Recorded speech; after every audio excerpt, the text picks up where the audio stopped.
Yes, guys, welcome back to the channel. Welcome back to a brand new video. We have just beaten Liverpool 3-1, and that game has just created the most interesting transfer race ever in the Premier League. Liverpool are above Arsenal by 2 points. If Manchester City win their game in hand, they will be above us by 3 points, and that actually means that anything can happen this campaign. Arsenal need to keep on winning. Man City will need to keep on winning, and Liverpool as well at the moment will need to keep on winning. We have just brought our chances of winning the Premier League back to life. This is purely interesting. Very big result for Arsenal and Mikel Arteta and the team as well. We all thought it's over. I personally thought it was over, but we are back in it, and if we can keep on winning games, our next one is West Ham, and then we play Burnley. You can pick up 6 points in those games. You do not know where that's going to put you. You don't know whether Liverpool are going to drop points again. You don't know if Manchester City are actually going to drop points again. Hit the like button, subscribe to the channel as well. Liverpool have just lost to Arsenal. Arsenal have just beaten Liverpool, and I don't think it was kind of a thrilling encounter for Arsenal fans. I don't think we were all over Liverpool. I think Liverpool were really good in this game. They had the possession, they had a lot of things they did very right, and Jurgen Klopp will encourage his team to do what they did, because if they keep on performing like that, especially at the Emirates, which is not an easy ground this season, they will win a couple of games. I think they win 9 out of 10 games they play like this against many other teams in this in the league. But that is exactly my point, and that is why I think Arsenal today have displayed title character. We have displayed what you want in a team. We've displayed what you want in your team. You want your team to be resilient. You want your team to be full of character, full of energy, but also want your team to be clutch, to capitalize on those moments and those chances that come in such a big game. Unlike in games that we have been losing, especially the FA Cup game against Liverpool, today has been a little bit different. We were clutch. We were very clinical, very clinical. Did we miss a couple of chances and a couple of opportunities that we could have capitalized on a little bit earlier before we scored? Probably yes. But look at the goals we've scored. You look at Gabriel Martinelli putting pressure on Virgil van Dijk and putting pressure on Alisson as well. They commit a mistake. He capitalizes. That is a very good goal. That is that goal speaks volumes about the team and about what determination this team is carrying at the moment. You look at that trusted goal, the determination to drive at this Liverpool defense and midfield as well. He's in the penalty area, he hits it low, a lot of power, bottom, and it's 3-1, and we have buried it. I loved every single thing about this game. If you're an Arsenal fan out there, this is the game you wanted to see. This is the result you wanted to see. We wanted payback. We wanted to show Liverpool, you did beat us in the FA Cup, but it's not because you were actually better than us in that game. It's because we wasted our chances. We didn't take our chances, and that's what we have seen. Arsenal take their chances. Arsenal play beautiful football, and Arsenal literally creating a difference in the game today. Now, who was your man of the match? Let me know in the comment box below. I think we had a couple of very good performances as well in this one, but I'll still go personally. I'm going to go with Declan Rice. I thought Jorginho was exceptional, really exceptional, but I'm going to go with Declan Rice. This guy is the signing of the summer, no question about that. Probably in the whole world, in Europe, we can talk about the likes of Jude Bellingham. He's been such a wonderful signing for Real Madrid. But when it comes to the Premier League, for me, it's one man. It's Declan Rice. He is absolutely an absolute monster of a player. He is an absolute clutch player. You need such a player in your team. 100 million for me. If there are another 10 Declan Rices, go and sign them. If you have another 20 Declan Rices, go and sign them. This guy plays big games as if they're small games, and he plays small games as if they're big games, and that's the difference he brings to this team. That is the difference he brings to this midfield. And don't get me wrong, I thought Liverpool controlled the game. I think Liverpool were really good, but was I really worried about them kind of scoring or creating dangerous chances, very clutch chances in this game? Definitely not. I thought we dealt with them very well. We dealt with their threat very, very well. And also, you look at the goal we conceded, that is miscommunication. That is a mistake that we create at the back. It is not Liverpool, genius. It is not, the purity of Liverpool's football that, like we know it. So for me, Declan Rice, man of the match. But you can let me know who was your man of the match in this game. I'm really, really interested to know. So the key talking points, guys, for me. Number one, let's talk about the statistics in this game, because as Arsenal fans, we are used to having lots of possession and are used to being on top of games. But look at this, right? Look at this. This is a 3-1 victory where Arsenal are not the better side in all the metrics, right? Liverpool having 58% ball possession, but Arsenal having 7 shots on target. We had 15 shots on goal, they had 10, right? We had 381 passes, they had 517. Our passing accuracy was just 78, their passing accuracy was 83.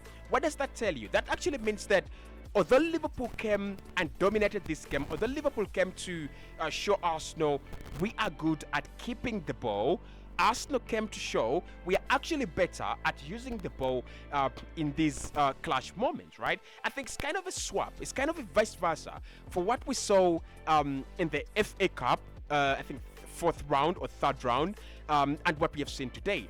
Liverpool had less of the ball in the FA Cup game. And they won because they were clutch. They won the game because they knew what to do, when to do it, and why. And you look at those 2 goals we conceded, painful, because we had so many chances better than that to kill that game.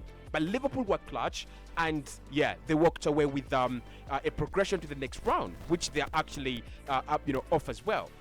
In this game, Arsenal come. We don't have a lot of position. We don't have a lot of control on the game, but look at 15 shots on goal with less possession, 7 shots on target with less possession, and the most important statistic: 7 shots on goal, 7 on target, 3 goals scored. That is better, way better than before going into the international break. Because before going into the international break, Arsenal had around 20 shots and we had only scored 2 goals, and those 2 goals had not yielded any points. So if we win the title at the end, we will look back at this game and go, these are the games that win you the title. These are the games that eventually announce you as a title contender, as a serious title chaser. Can you beat Liverpool even when you're not better than them on the pitch on that single day? I don't think we were better than them. I think we deserved the win. I think we were really, really clutch, really clinical, and we paid attention to detail in the very important moments. I love that, and I really, really love about this on this team. So Liverpool, let's talk about Liverpool for a moment, right? Because we will give Arsenal all the flowers, but we will not talk about Liverpool's achings defensively, and we actually exploited that. You look at Martin Odegaard's ball to Kai Havertz, the first one. I think Kai Havertz should have buried that goal, by the way. Good ball. He gives him a very good ball. Kai doesn't bury it, but Saka does, and that's all that matters. But when you look at that that pass, if you're Liverpool, you shouldn't be conceding such a chance earlier in the game. Like, absolutely. So you look at the trusted goal, they're kind of exposed as well. You look at the Martinelli goal. There's a miscommunication between Van Dijk and Alisson. I think Liverpool came to win this game. They came to pick up 3 points, right? And they wanted to pick up 3 points no matter what. And whether Arsenal were playing well and whether Arsenal were willing to give them a go, all they wanted were 3 points, and that has actually cost them the 3 points, right? I also don't think they were as good as they were against Chelsea.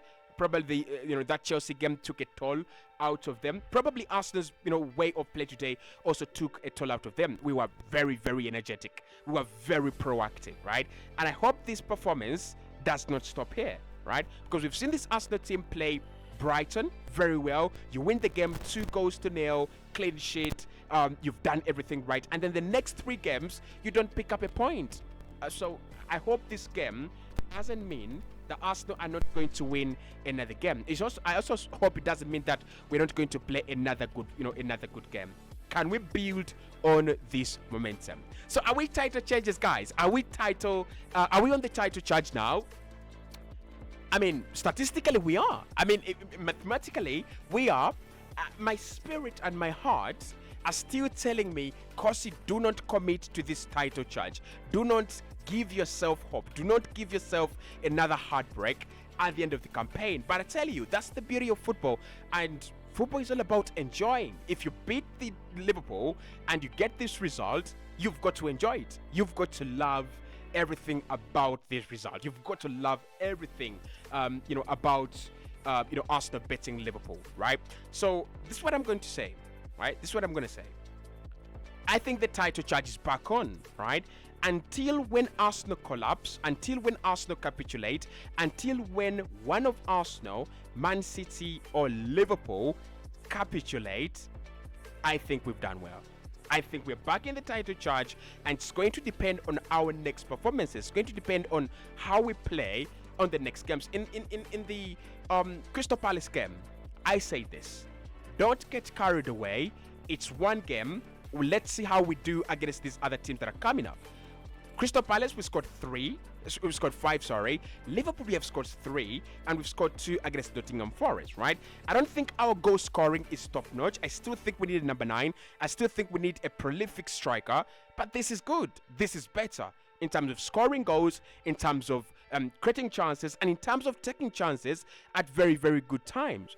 I mean, if we can extend the period in which we're leading games, probably start leading games at half time and eventually win them, I think we're going to be a much better side. I think we will be a very, very huge title challenger. So I think we're back in it, right? We're back in it, 2 points behind Liverpool. That means that if Liverpool drop points, any points, even if they draw, even if they lose a game, Arsenal have the opportunity to go above them. So Liverpool cannot drop a point in their next 2 results, right? Because Arsenal have 2 games that we can win. That is Burnley and that is West Ham. You pick up the 6 points, Liverpool kind of faintly drop off. We are right back in it. So is it Man City? Is it Chelsea? Is it Arsenal? Is it Liverpool that are actually going to win it? It's kind of too early. But we do have a title race. We do have a title race on our hands. And I want to see where it goes. I want to see how it ends. Does it end by Arsenal winning it? I'll be glad. Does it end by Liverpool winning it for Klopp?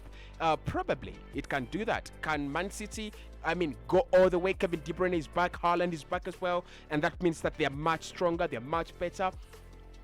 I don't want to see that, but I can't rule it out. They're such a good team. They're such a formidable force. They're such a team that is able to do whatever they need to do and they want to do whenever they want to do it, right?